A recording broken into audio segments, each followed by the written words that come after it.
Sí, soy Marco Rascón, pero circunstancialmente he sido partícipe de la lucha popular en los barrios de la Ciudad de México y bueno, parte esencial familiar de Superbarrio y su historia.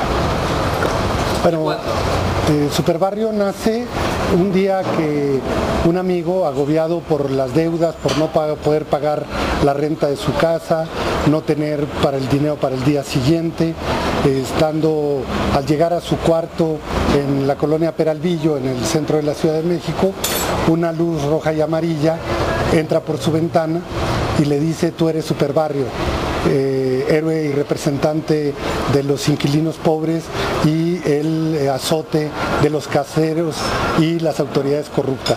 Y a partir de ahí, bueno, nace una misión para Superbarrio que tiene que llevar, y él se presenta en la Asamblea de Barrios el 7 de junio de 1987 en una manifestación que sale del Ángel de la Independencia rumbo a uno de los organismos de vivienda a luchar con los habitantes de la ciudad por mejores condiciones de vivienda y de trabajo para todos.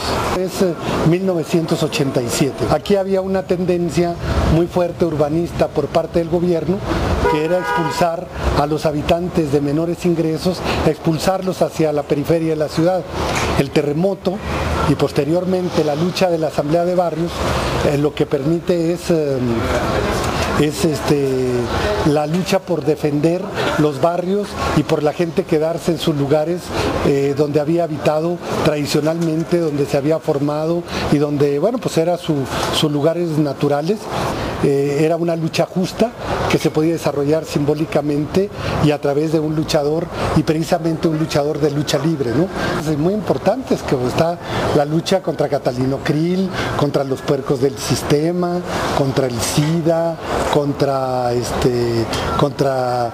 la intervención, contra la corrupción, contra la lluvia ácida, contra la contaminación. O sea, pero todas estas eran luchas libres que protagonizaba Superbarrio justamente en los rings, y se ponía el ring. Lo que pasa es que el ring estaba no en la Arena Coliseo y no en la Arena México, sino que estaba en las plazas, y obviamente el meeting o el debate no se daba con discursos formales, sino se daba con la representación de una lucha que evidentemente se daba con golpes y bastante duros, ¿eh?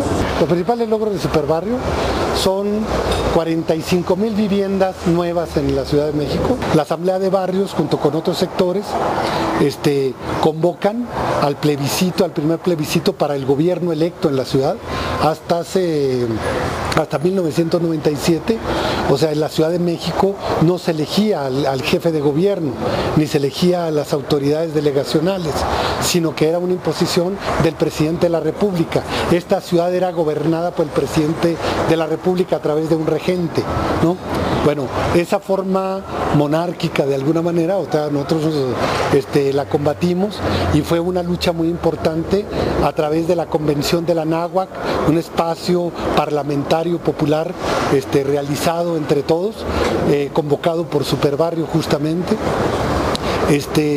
Se hace el plebiscito en marzo de 1993, y en 1995-96 se logra la reforma constitucional que permite la elección del jefe de gobierno, y luego una cantidad de reformas muy importantes, pero la entrada a la Asamblea Legislativa, cuando se había hecho un reglamento en contra de Superbarrio. El primer día de la primera asamblea de representantes, que se eligió una especie de asamblea legislativa en la ciudad, Superbarrio dijo que iba a entrar a esa asamblea, y entonces lo estaba recibiendo una gran cantidad de policía en la puerta.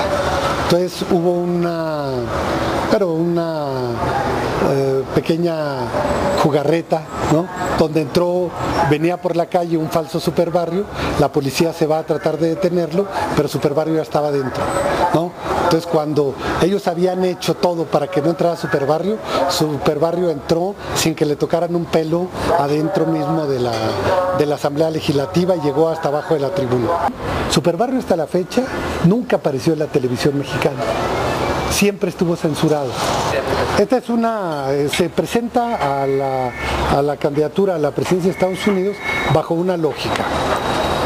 Si el gobierno mexicano hace todo lo que le ordena los Estados Unidos y el presidente de Estados Unidos, ¿qué caso tenía luchar por la presidencia de Estados Unidos, de México? ¿No? Pues vámonos a luchar por la presidencia, la mera verdadera, la que decide todo, ¿no? Y entonces, bueno, fuimos en campaña al Paso, Texas, al río, ¿no? Donde cruzan, donde se entregaron una ofrenda por todos los mexicanos muertos al cruzar la frontera, ¿no? O sea, mártires de la crisis económica mexicana. Fuimos a Harvard. Estuvimos en New Hampshire, donde se inician todas las campañas presidenciales. Estuvimos en Nueva York, en Washington, en Los Ángeles, en Seattle, ¿no? Realizando esta campaña. Y fue muy interesante porque se hizo un comité incluso de campaña que nos respaldó, donde está Noam Chomsky, Eduardo Galeano, hasta Carlos Fuentes. Bueno, había mucha gente que de alguna manera estuvo apoyando y respaldando esta candidatura, y porque se veía, bueno, pues el sentido de una lógica un poco extraña, latinoamericanista, pero que era importante, ¿no? Fue la elección de 1996, Clinton contra Bush, ¿no? Clinton contra Bush. El mundo sería distinto si hubiera ganado Super Barrio. Nada. Ahora hay grandes manifestaciones, pero la misma izquierda, los mismos partidos han deshecho prácticamente todas las estructuras civiles, sociales, participativas, pequeñas, de mucha actividad. Todo el activismo se acabó, ¿no? Hoy únicamente los que tienen en su mano las decisiones y la opinión política son los grandes medios de comunicación. Más o menos en ese tiempo, yo estuve de diputado 94-97, ¿no? Otras máscaras aparecieron en el camino ahí, ¿no? Pero todavía Super Barrio estuvo hasta 1998 más o menos, ¿no?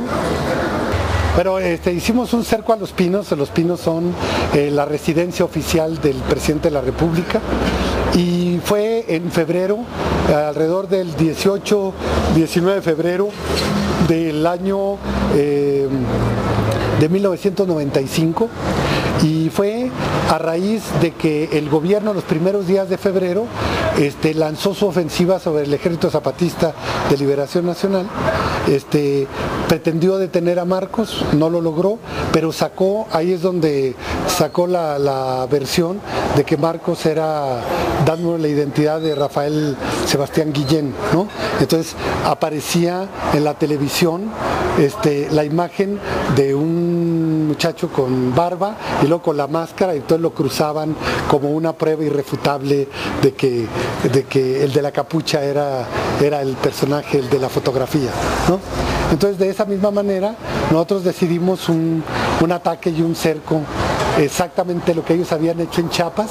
La Asamblea de Barrios con Super Barrio hacemos una ofensiva militar sobre la residencia oficial de Los Pinos, ¿no? Y por la Avenida Constituyentes, por Parque Lira, por Reforma, distintos contingentes de la Asamblea, participan más de 5,000 gentes en ese operativo.